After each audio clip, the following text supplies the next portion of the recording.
हदीस के सरकैल सनाउल आमर तसरी रहमहुल्लाह मुंतकिल किया गया और बताया गया कि डॉक्टर जो है वो कादियानी है। आपने जो दावा किया है कि आपको जहर का टीका लगा के ये मार देगा, आप ना पे यहाँ पे अपनी जो है वो ट्रीटमेंट ना करवाएं।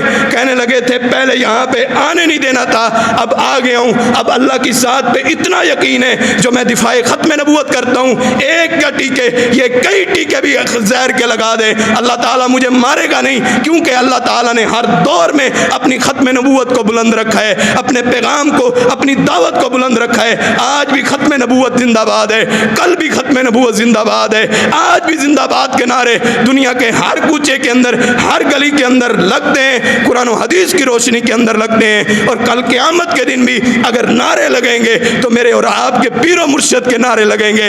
इसलिए अपने पीरों और फ़कीरों गद्दी नशीनों को छोड़ के, अपने फ़िरकों को छोड़ के मुहम्मदी प्लेटफार्म के नीचे आ जाएं। रसूल कायनात सल्लल्लाहु अलैहि वसल्लम ने फरमाया था, सहाबा ने सवाल किया था जन्नत में कौन जाएगा? फरमाया कि मा अना अलैहि व असहाबी, जिसके ऊपर मैं हूँ वही फ़िरका जन्नत में जाएगा, वही फ़िरका जिस पे सहाबाए कराम कायम है वो फ़िरका जन्नत में जाएगा, वो फ़िरका कुरान और हदीस पे कायम है। छानिए, किताबों को तलाश करिए, ख़त्म नबूवत के दिफा करने वाले कौन है, पैकर कौन है, हमारे पीर और मुर्शिद कौन है। सबको छोड़ के, सब गद्दी नशीनों को छोड़ के आए, आज ख़त्म नबूवत का जिंदाबाद का नारा लगा दें। अल्लाह